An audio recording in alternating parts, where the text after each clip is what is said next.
Video आपको स्वागत। आज खेल खबर मार्च 22 रे आईपीएल मैच टिकेट बुकिंग आरंभ। पूरा खबर आईपीएल 2024 प्रथम मैच पर टिकेट बुकिंग आरंभ होईची। एई सीजन रे प्रथम मैच 22 मार्च रे चेन्नई सुपर किंग एवं रॉयल चैलेंज बेंगलुरु रे मध्य खेला जिवो। मार्च 22 रे इंडियन प्रीमियर लीग रो एही सीजन रे उद्घाटनी समारोह मध्य अनुष्ठित हेबो। सीएसके एवं आरसीबी मैच पई सबठारु सस्ता टिकेट 1700 टंका।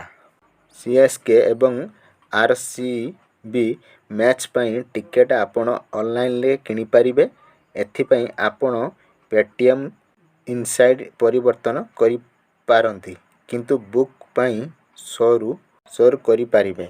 चेन्नई एवं बेंगलुरु मध्य हेबाकु थिबा मैच पई सबठारु सस्ता टिकेट 1700 टंका। चेन्नई रो एही चिन्नास्वामी स्टेडियम मैच खेला जिवो, तेणु 1700 टंका टिकेट सी लयर, डी लयर एवं ई लयर विभाग रे हेबो। तेबे एही तीनोटी विभाग पई 1700 रु 4500 टंका पर्यंत टिकेट उपलब्ध हेबो।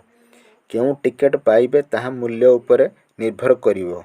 टिकेट द्वितीय प्राइस रेंज 4000 रु 7500 टंका। यह उपरे सी डी ई एवं आई जे के विभाग गुड़िक अटे। यह व्यतीत वीवीआई टिकेट मध्य अछि, किंतु सेगुड़िक आउ उपलब्ध नाही।